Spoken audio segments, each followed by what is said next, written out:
Hi everyone. In this session, we are going to discuss about K-means algorithm.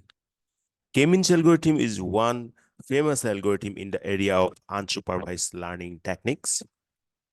It takes the input parameter K, and this K is the number of clusters and partitions a set of n objects into K clusters, so that the resulting intra-cluster similarity is high, but the inter-cluster similarity is low.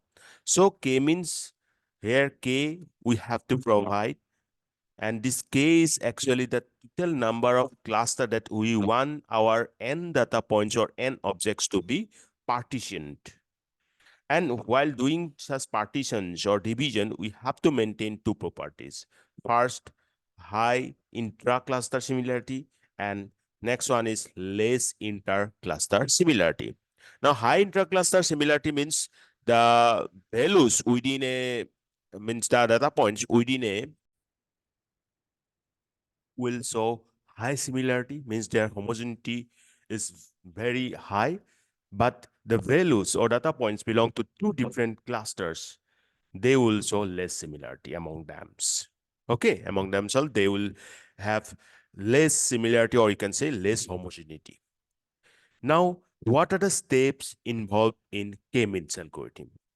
First step, select K points as initial centroid. So you have to select the number of clusters, that is K, and the K initial centroid. Centroid is that point, is that data point which will represent a whole cluster. So you can consider centroid as the representative of one particular cluster. So you have to select K points as initial centroid. Then second step says repeat. Repeat what? This T. Okay. This tree, means steps T is that from K clusters by assigning all points to the closest centroid. I know that means without doing the practical, you may find it difficult, but I will show you the practical implementation of K-means algorithm also. So now you understand that. Say we have selected K, or say two clusters. Right. Okay, two clusters. Now we have data points, say 5. So these three data points, these stems are compared to this these two means centroid. And suppose we have found that these three data points are closest to the centroid 2, that is cluster 2. So we will make them, means we will push those data points to belong to this cluster 2. And these two belong to cluster 1. So in that way, we have formed these two clusters. Similarly, form K clusters by assigning all points to the closest centroid. Recompute the centroid of each cluster until the centroids do not change. You have to do this as a means repeated stage also. Means we have mentioned that in the stage 2, repeat. So what are need to be repeated? This 2. Okay, so recompute centroid means again we have to find the mean of the newly appointed data points in that particular cluster. Then we will find the new mean, and then that will be the centroid. Similarly for this cluster also, that will be a centroid. Similarly for K cluster, we'll do the same thing. And these things again continued, means again we will find out the distance of each data point to other centroids. Wherever they are closest, then we will push that data point to that particular closest centroid, or means closest cluster where the distance is minimum. So these are the steps involved in K-means algorithm. Clear?